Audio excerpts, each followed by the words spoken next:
The followers of Muhammad assert that the Quran is so beautifully written in the best Arabic language, an allegedly illiterate person like Muhammad could not have possibly been able to compose it, and hence it could only have been divinely revealed. Can you shed light on these assertions? Like everything else in our series, we shall use the records of the Arabs and Muhammad and Islam to disprove and dismantle their lies one by one. In Arabic, allaqat means suspended. These were magnificent poems composed by some of the most illustrious poets of Arabia long before Muhammad and his Quran. Even in the Arab world of today, they are honored as masterpieces of poetical composition. The days before Islam are called in Arabic al-Jahiliyyah, meaning the time of ignorance or barbarity. However, it was during this alleged time of ignorance and barbarity that many of the best and most beautiful and romantic Arab poetry were conceived, a fact recognized by the Muhammadan Muslims themselves. In those days, the Arabian Peninsula was divided among many small tribal territories and sheikhdoms, and in each tribe there was a poet, sha'ir, who was second in importance only to the sheikh, the head of the tribe. The poet was responsible for keeping the history and the genealogy of the tribe, and in his poems he glorified the tribe and mocked its enemies. In reality, these poets were the news reporters par excellence of pagan Arabia. The names of some of these poets are Labid, Tarafa bin al-Abd, Al-Harith bin Haliza, Amr ibn al-Kalthum, Antara bin Shaddad al-Absi, Imr al-Qais. In some other traditions, 3 other names are also added. The lives of these poets were spread over a period of more than 100 years. The earliest of the 7 was the Arabian Christian Imr al-Qais, regarded by many as the most illustrious of Arabian allaqat poets. His exact date cannot be determined, but probably the best part of his career fell within the midst of the 6th century. It is a phenomenon which deserves the fullest recognition, that the needy inhabitants of a barren land should thus have produced an artistic poetry distinguished by such a high degree of uniformity. Even the extraordinary strict metrical system was observed by the poets, who had no inkling of theory and no knowledge of an alphabet, excites enormous surprise. In the most ancient poems, the metrical form is as scrupulously regarded as in later compositions. The allaqat are 7 pre-Islamic Arabic poems from around the 6th century AD that are considered the best of their kind. They are called the suspended due to the myth, which was developed about them during the Islamic period, that being the best poems of their time, they were written on parchments using golden ink and hung on the walls of the Kaaba for all to see. However, that name first appeared only a long time after the poems had been composed, since the title allaqat is not mentioned at all in the sources from that period.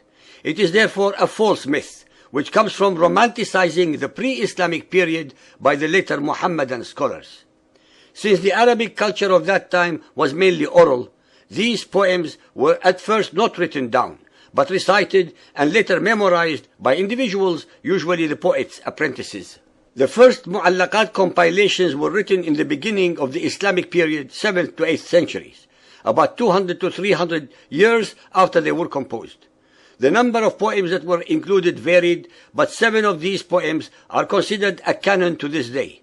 At the head of those 7 is the one written by the Christian Arabian poet Imr al-Qais. It is very hard to translate classical Arabic poetry into English, as the language of the ancient poets in particular is amazingly rich, where complex notions can be expressed with very few words.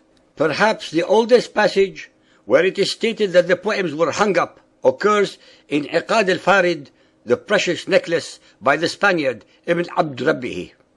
We read there, the Arabs had such an interest in poetry and valued it so highly that they took 7 long pieces selected from the ancient poetry, wrote them in gold on pieces of Coptic linen folded up, and hung them up on the curtains which cover the Kaaba.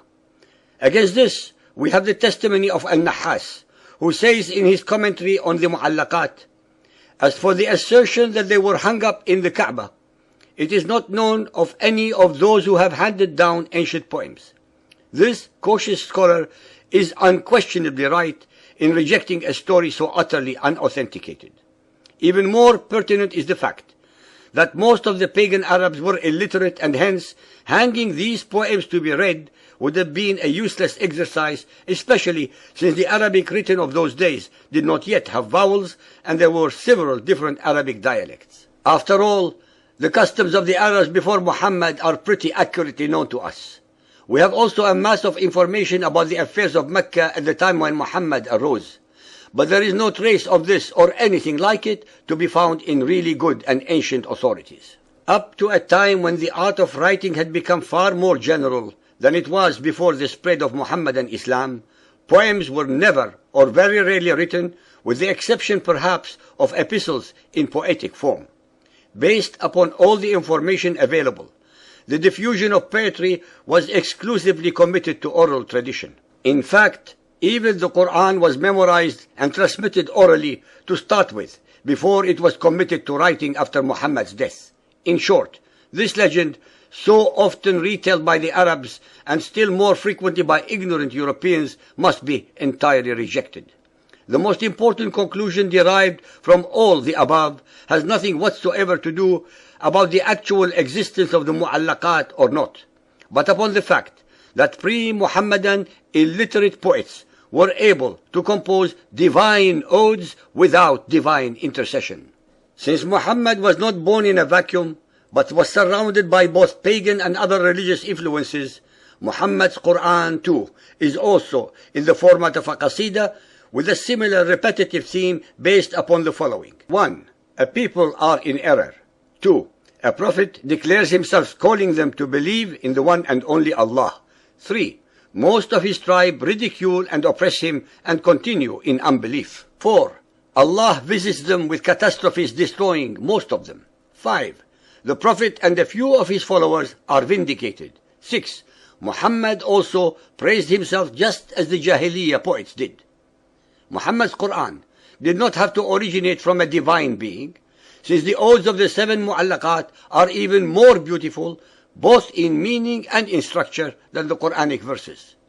The poets who recited these odes were just as illiterate as allegedly Muhammad was, but no one ever considered their poems the result of divine revelations. So why Muhammad's Quran?